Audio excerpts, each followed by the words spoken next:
Shouldn't have been in that car. How many times have I thought about it as the crazy routine of life pulled me into its merciless tornado again and again.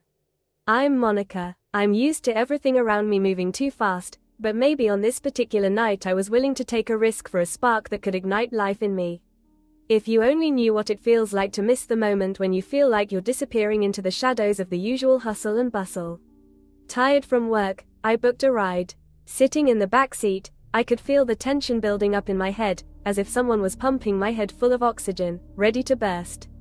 The city around me blurred into a mosaic of lights and sounds, but the car was quiet. So quiet that I could hear myself think, and that was more frightening than any crowd on the street. Then he spoke. Edward. His voice penetrated through the silence, warm like a gentle touch. "How is your night going?" he asked, and there was more to his phrase than just a polite question. I sensed that he was not seeking an answer for the sake of courtesy, but because he really wanted to know.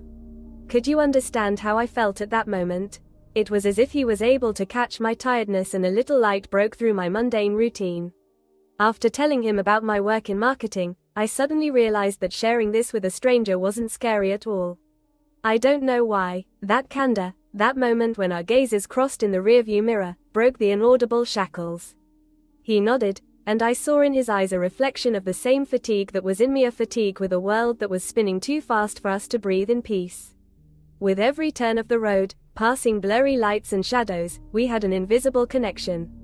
Every click of the seatbelt, every movement of the car emphasized how the feelings between us were building. Why was I even feeling this? It was maddening and tender at the same time, as if my heart was beginning to recognize the language of a forgotten desire. Sometimes we get so caught up in things that we forget what's really worth focusing on, he said, and it was true. I remembered all those moments when I forgot to appreciate the little things, a simple walk, the smell of coffee brewing, the laughter of friends. Should I be so closed off, so detached? I was slowly noticing how Edward wasn't just a driver, but someone who could be someone I could touch even in the shadow of my fears.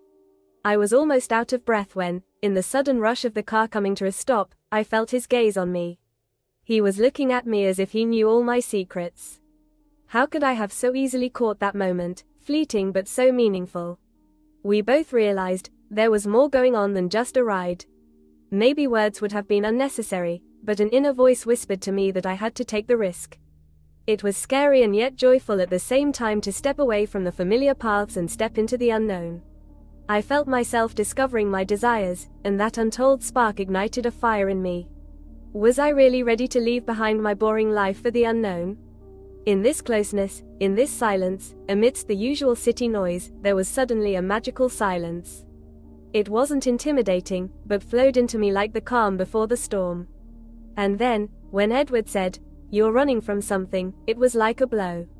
I flinched. Yes, I was running.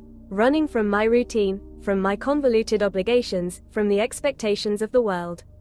But where would I run to? He stopped the car at the edge of the road. At that moment, my senses filled the space between us. I felt him longing to tell me something important, something that could melt the ice between our souls. I knew that this moment would decide how my story would continue. Can unexpected encounters become answers to questions we didn't even ask? We left the bustling city behind us and stepped confidently into the silence. Now not only the magic of the moment was in the air, but also the first breath of freedom. Every second began to seem like a precious gift to be unwrapped, savoring every moment. I was ready to do anything for the sake of a new life. This was not just an acquaintance, but the beginning of a new journey, a journey to the spark that could light a fire in my heart. I didn't know what lay ahead of us, but one thing was certain. Now I looked at life with new hope, ready to accept whatever came my way. When we got out of the car, the world around us suddenly froze. The air was filled with a special energy, and I felt my pulse quicken. Edward backed away a little, and I was left standing on the side of the road, as if spellbound. The only sounds in the night were the rustle of the wind and the distant rhythm of the city. Suddenly I felt his presence behind me, his warmth, his strength. He stepped closer, and I froze. His fingers touched my shoulders gently, and there was such a deep assurance in that touch that I couldn't help but shiver. It felt so good. Goosebumps ran down my skin, as if he was laying invisible trails of maddening sensations. I closed my eyes to really feel this moment, his touch, the tenderness, the power that came from him. It was impossible not to feel the connection that pierced me like lightning. I turned to him, our breaths mingling in the silence of the night.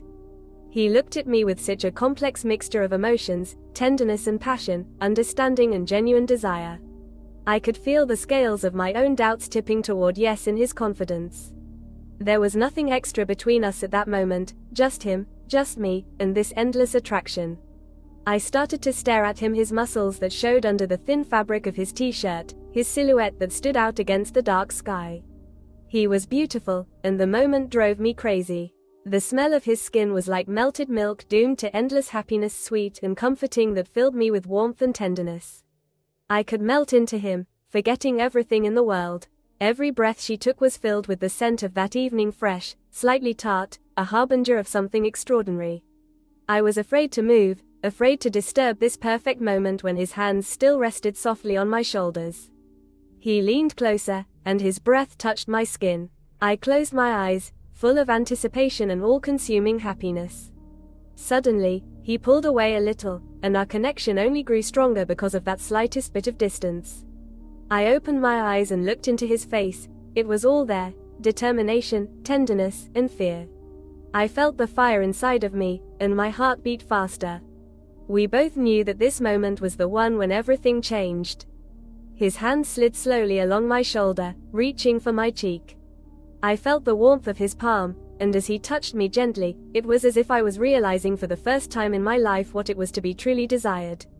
I caught every detail: the line of his jaw, the look that appeared to be full of sparkle, of promise. According to the unspoken but deep feeling that was growing between us, I stepped closer and he bent down to capture the moment.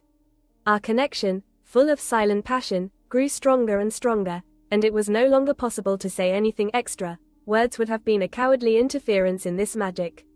At that moment, I realized there was no longer a safe zone. I was caught in a web of feelings and emotions that intertwined into a single picture, and all I could do was let myself go and let them take over. It was as if the performance was just beginning, and I was ready to plunge headfirst into it. It was just the beginning of something new, one magical night filled with promise and hope, when the world around us didn't matter anymore, and it was just the two of us, a spark that started a magnetic attraction that could change our lives forever.